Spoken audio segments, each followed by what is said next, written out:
Elizabeth, we've learned that the Colorado Springs Fire Department may be responsible for the broken line here. While investigators look into whether that is indeed the case, there's a lot of damage and repairs that are needed inside the building, a cleanup I should say, and at this point it depends on just how bad this upcoming winter is, whether or not this week will come back to bite the kids next spring.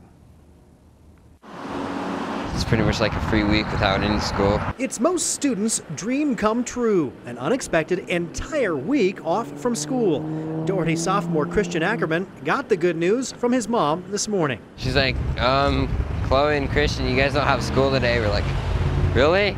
A major water line break Sunday afternoon flooded much of Doherty's east side, including the performing arts areas and nearly all the way to the kitchen. What we need to do now is replace close to 100 feet of pipe, as well as do some major cleanup in the school. The entire situation requires a full shutoff of water to the school. No toilets, no fountains, no sinks, no locker room showers. When we turn the water off, we can't have school.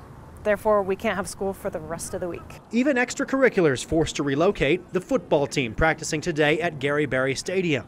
The break happened Sunday afternoon while the fire department was doing a ladder truck training exercise at the school, utilizing a nearby hydrant. It's 2,000 gallons a minute that comes out of there, so we don't like to flow a long time.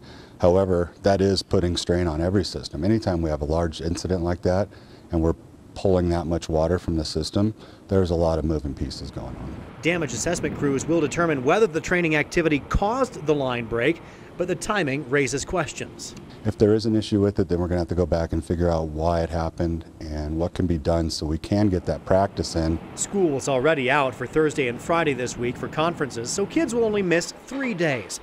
But if it's a bad winter and the allotment of snow days is used up, students may have to make up this week at the end of the year. That may include extending days, but it may also include some e-learning opportunities that we're taking a look at. Now, at this point, Doherty is scheduled to be back in session next week, but that is entirely dependent on the repairs that can be made between now and then. We're told that none of the band instruments or theatrical costumes or sets were damaged by the flooding, even though that is the area that was most generally affected by the flooding.